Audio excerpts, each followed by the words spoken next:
Hi there, beautiful souls watching. Thank you and welcome.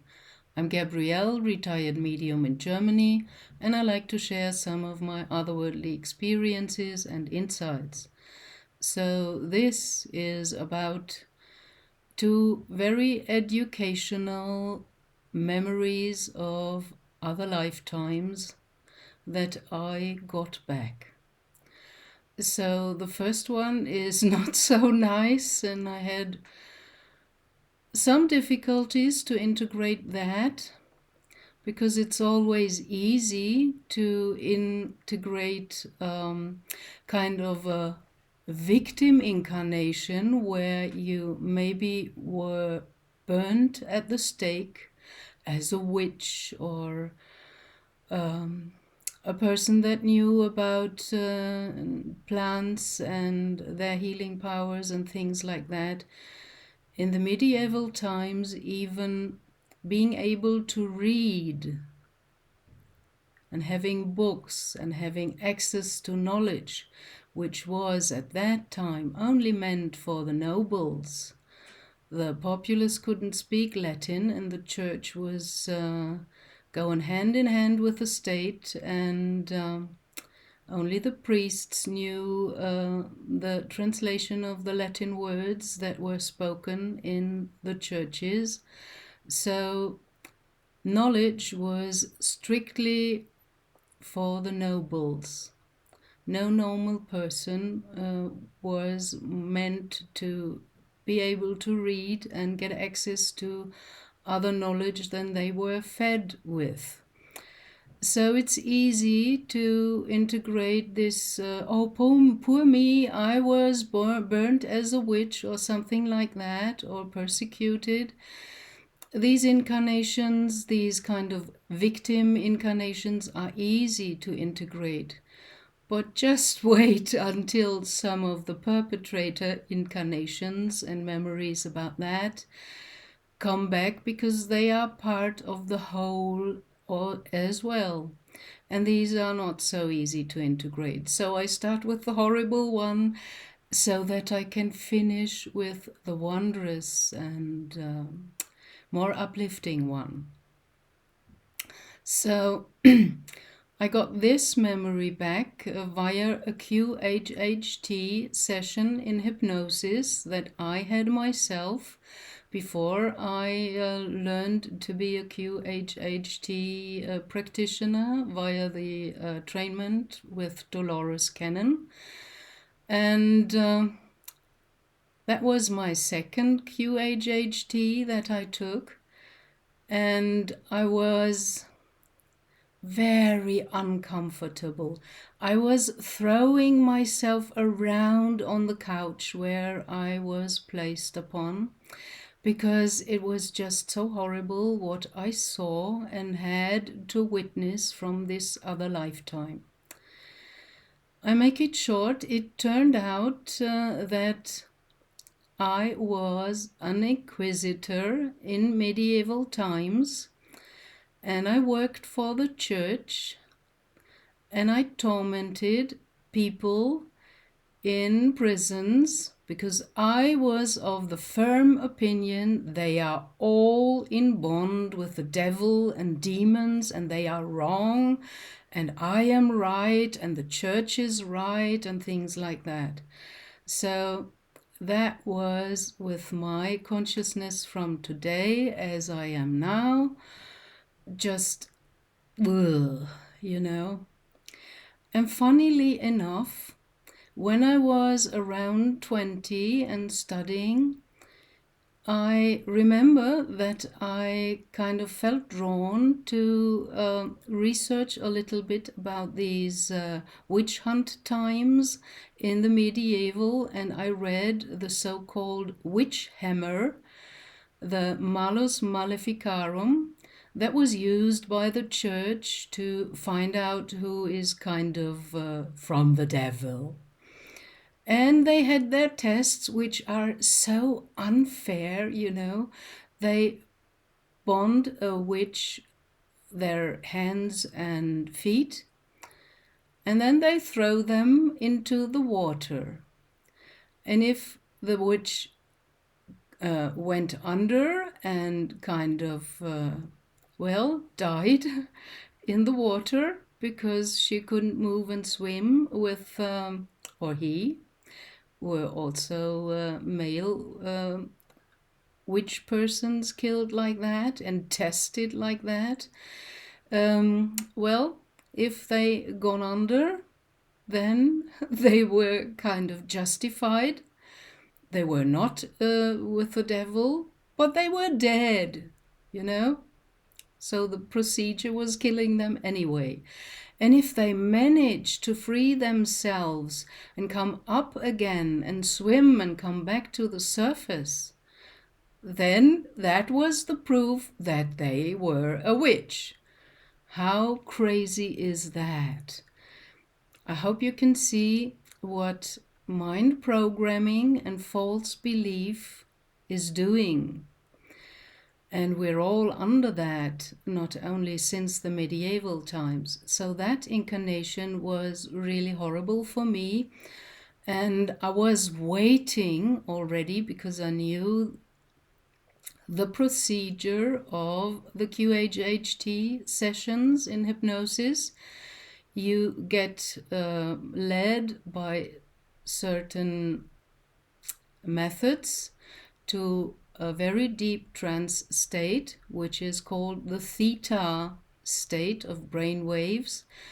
Sometimes you can reach that in deep meditation as well. And then you get shown another lifetime. And if you don't understand what you are shown, then of course the practitioner comes in and he asks the questions of relief, like what was the purpose of that life? And also, what was the lesson of that life? And after I saw all these horrible prison scenes and tormenting and being the person doing that to other human beings, I was waiting for that question, throwing myself around on the couch. And when it finally came, I was listening with ears like that, still during the hypnosis, because I wanted to know. I couldn't understand what I was shown. And as the question came, what was the purpose or the lesson of this life? My higher self answered through my own mouth during the hypnosis, to see how it is if you are fanatic. Wow, that blew me away. And after that, I understood why I myself sometimes still torment myself and doubt and am critical and things like that. And I want to have my own experience so that I get first-hand knowledge via my own experience, and that is my proof. That can be confirmed or corroborated by exchange with other people, their memories, their stories, and so on. So I prefer not being right all the time. I'm seeking as well, but I think I found some things and some truths. So that was the one incarnation that I didn't like that much, but as my guides always say, how can you choose the light if you don't know the dark? So we need experiences and the contrast of maybe horrible incarnations where we do wrong and kill other people, where we are the perpetrator and not the victim, to kind of get all this into balance, you know. You need to kind of incarnate on both sides to have the experience, and after that, with the learned lesson, choose via exercising your free will. No, I don't like that. Won't do that again. I prefer this. So this incarnation, as difficult as it was, taught me a lot, and I learned to integrate that I might be wrong. That's why I never want to be right, because I know where fanaticism leads to, in the end to war, and you kill and harm others. So I prefer a state of always doubting myself, always questioning. That is uncomfortable as well, but in my eyes, better than being totally so convinced that I am right and I have the only truth and all the others are wrong. So now I know why I am like I am. And now let's go to the other memory of another lifetime I got back, which has a kind of wondrous twist and turn in it. I remember that I was a Cro-Magnon human. They lived, I think, around 50,000 years ago. And what I remember is that I was nomadically going around in special areas with kind of my clan or my group. And the landscape I saw and witnessed during getting back these memories reminded me very much of France, as I in this life had holidays and traveled through France, so that I could make this link, because it reminded me very much of France. At least it was Europe, it was European, and how's it called? Oh, I'm missing a word again, sorry, English is not my mother tongue. It was the climate of the Mediterranean, that was the word I was looking for, Mediterranean. And it was not so cold like in Northern Europe. It was, well, nice temperature, you know. We were not wearing heavy skins of animals and things like that. And we were roaming around. And the interesting thing is I was the companion or partner of the leader of this group, and the leader of this group was my beloved husband of this life, who is already on the other side.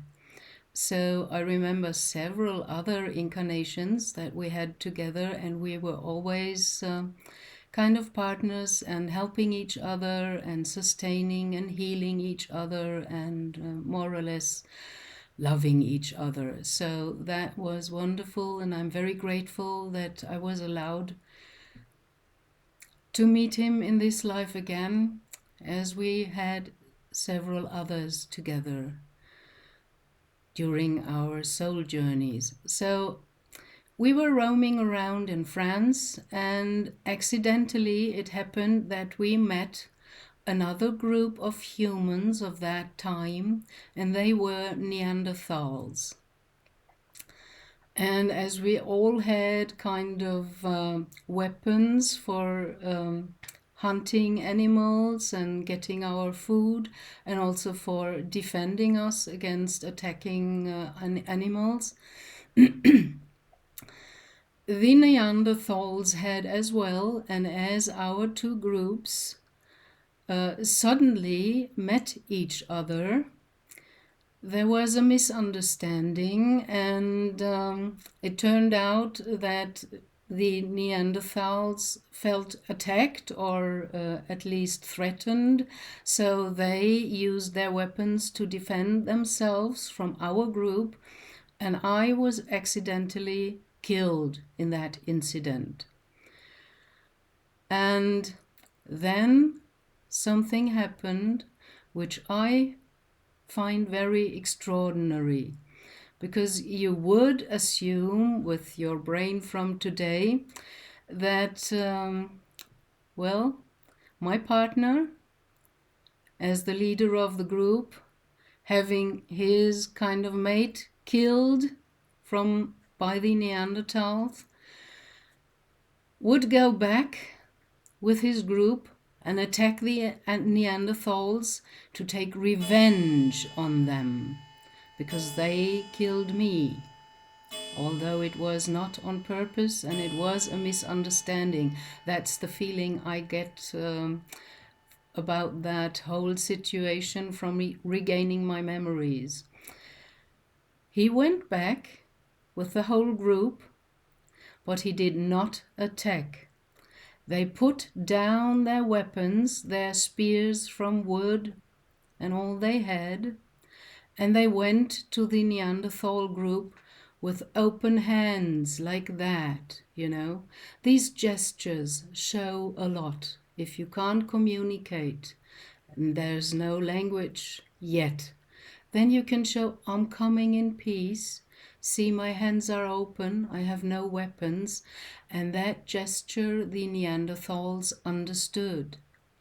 So they could come together, the Neanderthals did the same, like this, and they could come together and try to arrange with each other. And my beloved husband in that incarnation as the leader of the Cro-Magnon group, he wasn't out for revenge, although he was very sad that he lost me. But he did this incredible thing.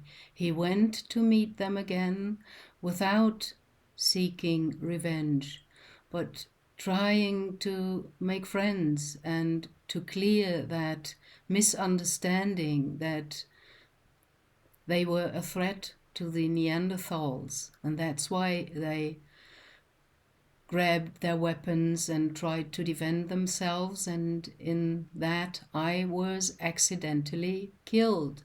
So my death was kind of the initiate action that led to a very wondrous turn, which I would like to name new energy, acting differently. And that's why I had no problems to integrate that incarnation, even though I was killed, because I saw what could happen and what came from that as fruitful and positive. Although there was harm done before, but they wanted, my group and my beloved husband, they wanted to carry on and grow further and act differently. So this is what I wanted to share with you today, because with the amping up activity of our sun, we don't only get the flares, we also get more consciousness, and sooner or later more of these memories will also come back to you, which way, however, in dreams or in meditation. And it's about integrating them and not judging, oh, I was the bad inquisitor in medieval times. What you resist persists. You have to accept it. And the only dangerous people are those who think they have no shadow and no darkness inside of themselves, and that they are the only good ones, the right ones, and that they know it, and they are convinced, so they are more or less fanatics. These are the only beings I'm a bit afraid of. And, you know, there is a very wonderful Sufi story with a king who wanted something from his wise counselors to always remind him of something very important about life. So they gave him a ring in which was engraved, "This too will pass." So whenever he was angry or sad and looked at his ring, the ring told him, this too will pass. And when he was lucky or joyous and looked at the ring, it also told him, this too will pass. Because we all live in duality, and we need the polar opposites, and we need incarnations on both sides, light and dark, to grow from that and really learn to discern and exercise our free will. So I would love to have kind of a tattoo on my hand, telling me, what if I'm wrong?